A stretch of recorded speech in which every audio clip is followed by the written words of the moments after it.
Assalamu alaikum wa rahmatullahi wa barakatuhu. Barkanki da shan ruwa a yau muna 12 ga watan Ramadan daga nan Al-Afaf Media.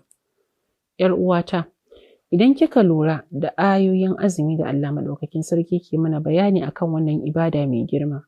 Yana tsaka da wannan bayani na hukunce-hukunce sai Allah ya ce mana yuridullahu bikumul yusra wala yuridu bikumul usra.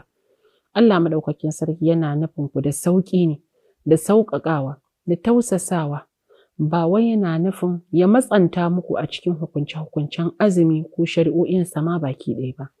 Wannan sai nuna mana ashe addinin musulunci addini ne mai cike da sauƙi da tausasawa.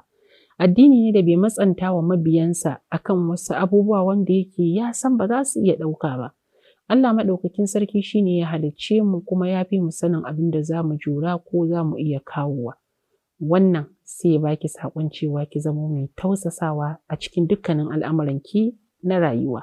Idan har a ibada Allah Maɗaukakin Sarki ya tausasa mana, to yau da gobenmu ma ya kamata ta kasance akan sauƙi da tausasawa kamar yadda manzo sallallahu alaihi wasallam ya kasance akan haka. Wassalamu alaikum wa rahmatullahi wa barakatuh.